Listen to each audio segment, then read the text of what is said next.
Kita berada di sesi 3 dan masih didampingi Bang Tessa Aji Budiono dari Komisioner Bawaslu Kalimantan Selatan, dan kita ingatkan bahwa acara kita ini di live streaming di YouTube Banjarmasin Post News Video, kemudian di post online di Facebook dan di Instagram Banjarmasin Post. Dan di sesi 3 ini kita juga ada pertanyaan ini Bang Haji. Jadi ada pertanyaan, izin tanya bagaimana agar anak muda dapat mengetahui indikasi terjadinya kecurangan atau pelanggaran di pilkada. Bagaimana mendeteksi ini mengetahui indikasi terjadinya kecurangan pelanggaran di pilkada, dan mungkin bagaimana juga tindakannya begitu kita ada mengetahui, kemudian apa mungkin yang dilakukannya agar bisa melaporkan kecurangan ini. Mungkin prosedurnya bagaimana, atau ke Bawaslu apa harus datang atau lewat mana, ini bagaimana ini Bang Haji bisa melaporkan ini dan mengetahui indikasi agar anak muda mengetahui indikasi dan atau pelanggaran dan mungkin bisa melaporkannya bagaimana ini. Ya, yang pertama dulu terkait dengan pelanggaran ya, baik dalam pemilu maupun dalam pilkada. Ini memang kadang-kadang masyarakat tidak memahami ini masuk pelanggaran atau tidak. Iya. Makanya ada berbagai kegiatan kita tuh untuk mensosialisasikan itu. Namun sekali lagi juga sosialisasi tidak mungkin kan bisa merambah semua lapisan masyarakat. Memang kita ada kegiatan yang seperti Ghost to Kampus, kemudian kegiatan bagi warga disabilitas dan juga warga kerukunan suku antar bangsa, dan juga forum komunikasi umat beragama. Kita juga ada kegiatan yang turun langsung ke masyarakat di pedesaan ya, dalam bentuk forum warga tuh, masyarakat yang terjauh gitu. Tapi sekali lagi bahwa bisa dikatakan itu masih belum bisa menjangkau seluruh lapisan masyarakat. Makanya ada upaya lain yang kita lakukan itu melalui media sosial. Makanya kami berharap kepada media sosialnya ya, itu bisa mengikuti media sosial pengawas pemilu, baik itu ada yang di Facebook, Instagram maupun Twitter. Di situ nanti akan ada disampaikan berbagai macam hal terkait akunnya dengan apa ini?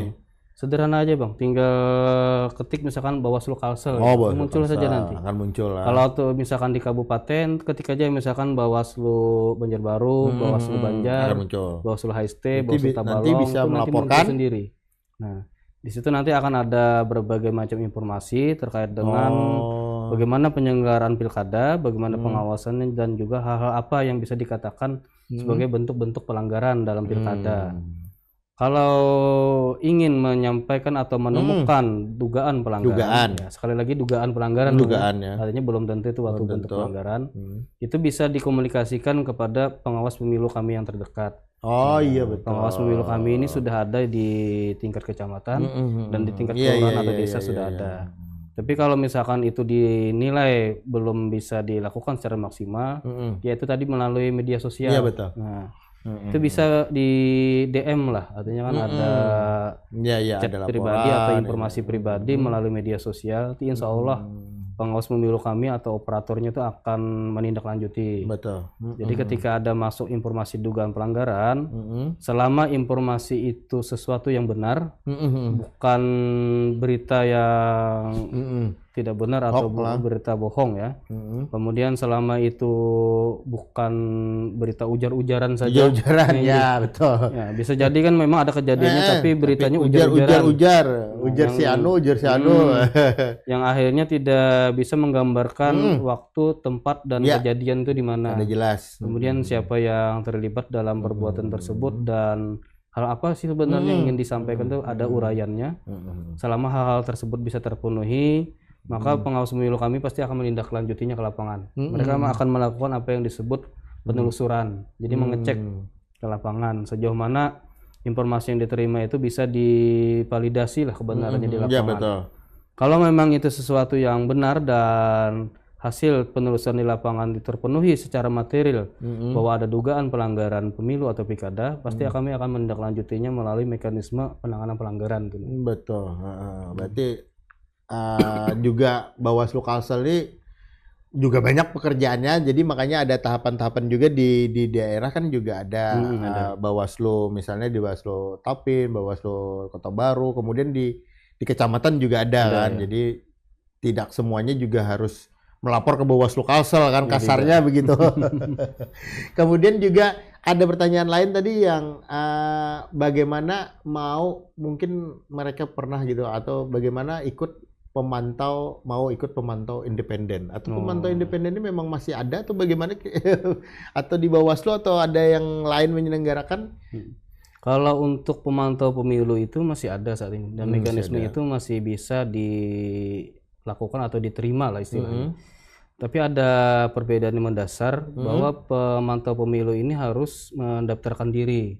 Jadi mendaftarkan diri supaya istilahnya itu sertifikasinya lah, jadi ada legalitas untuk menjadi pemantau pada saat penyelenggaraan pilkada. Di Undang-Undang 7 2017 itu kalau pemantau pemilu pada saat pemilu itu mendaftarnya ke Bawaslu. Itu saat pemilu. Saat pemilu. Ya. Kalau saat pilkada seperti saat ini pilkada ini melalui Undang-Undang 10 2016 yang dirubah dengan Undang-Undang 6 2020 itu mendaftarnya ke KPU. Ke KPU. Nah, jadi mekanisme lebih lengkap terkait dengan bagaimana tata cara mendaftarkan pemantau pemilu dan persyaratannya itu ada di KPU. Sesuai dengan jenjang tingkatan wilayahnya. Iya, betul. Kalau mau jadi pemantau se-Indonesia misalnya, daftarnya ke KPU RI. Iya, betul. Kalau mau mendaftar sesuai wilayah provinsi saja ya di KPU provinsi. Kalau mau untuk wilayah pemantauannya di kabupaten kota tertentu saja ya mendaftarnya di KPU kabupaten kota tertentu saja. Betul. Nah, itu. Jadi jangan khawatir, tapi ada memang persyaratan-persyaratan yang harus dipenuhi untuk menjadi pemantau independen ini sendiri. Bawaslu Kalimantan Selatan sekarang ini kan anggotanya 5 ya, Pak? Ya, 5. Dan ini dalam pergerakannya kan otomatis terbatas nih, dengan SDM yang terbatas, dibantu beberapa personel yang lain. Nah, dalam bekerja sendiri ini bagaimana? Apalagi di tengah yang cukup menarik nih kan sekarang pilkada kan serentak nih. Nah, ini kayak apa nih membagi awaknya istilah orang Banjar nih atau trik yang dilakukan ini bagaimana sendiri? Juga artinya kan yang mengurusi satu pilkada aja misalnya wilayah Banjarmasin aja. Ini kan cukup lumayan nih. Kalau bergiliran kan mungkin masih ini bulan ini nih misalnya Banjarmasin, bulan depannya ini kan masih sekarang serentak gitu loh. Nah, ini memang ada pengalaman di Pilpres kemarin kan jadi di caleg kan. Nah, bagaimana ini untuk persiapan pilkada sendiri, pilkada serentak di tahun ini untuk Bawaslu sendirinya? Ada mungkin yang trik apa nih yang bisa dilakukan dengan keterbatasan yang dalam tanda kutip kan keterbatasan juga ini kan. Nah, ini bagaimana ini Bawaslu melakukannya ini?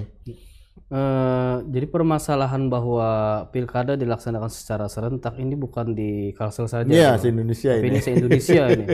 Dan ini bisa dikatakan yang pertama kali. Yang pertama kali kan. Karena dulunya kan pilkada ini berbeda-beda antar daerah.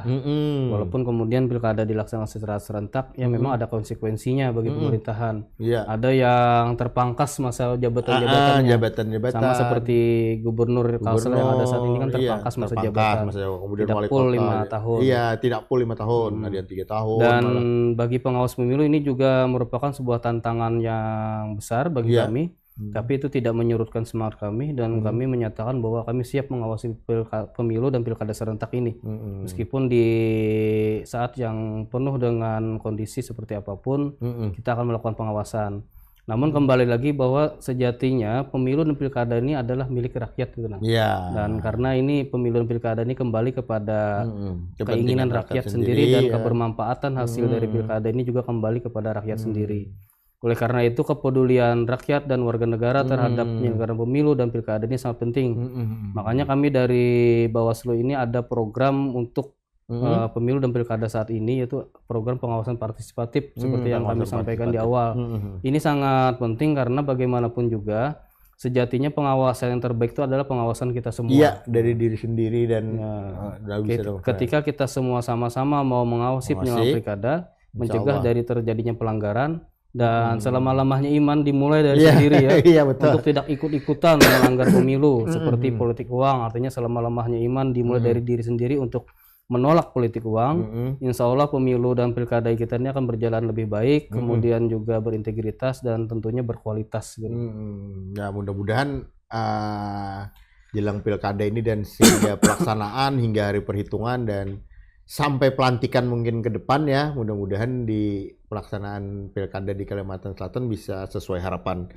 Kami dari media juga berterima kasih juga dengan Bawaslu bisa bekerja sama dan mudah-mudahan apa yang dilakukan nanti di pengawasan partisipatif dengan mahasiswa khususnya nih dengan program Bawaslu Gas to Kampus mungkin bisa mendapatkan hasil yang lebih maksimal dan mungkin di sesi yang jelang akhir kita hampir 1 jam ini mungkin ada closing statement dari Bang Aji yang mau disampaikan kepada masyarakat ataupun mahasiswa yang harapannya agar pilkada kita bisa berjalan sesuai dengan harapan.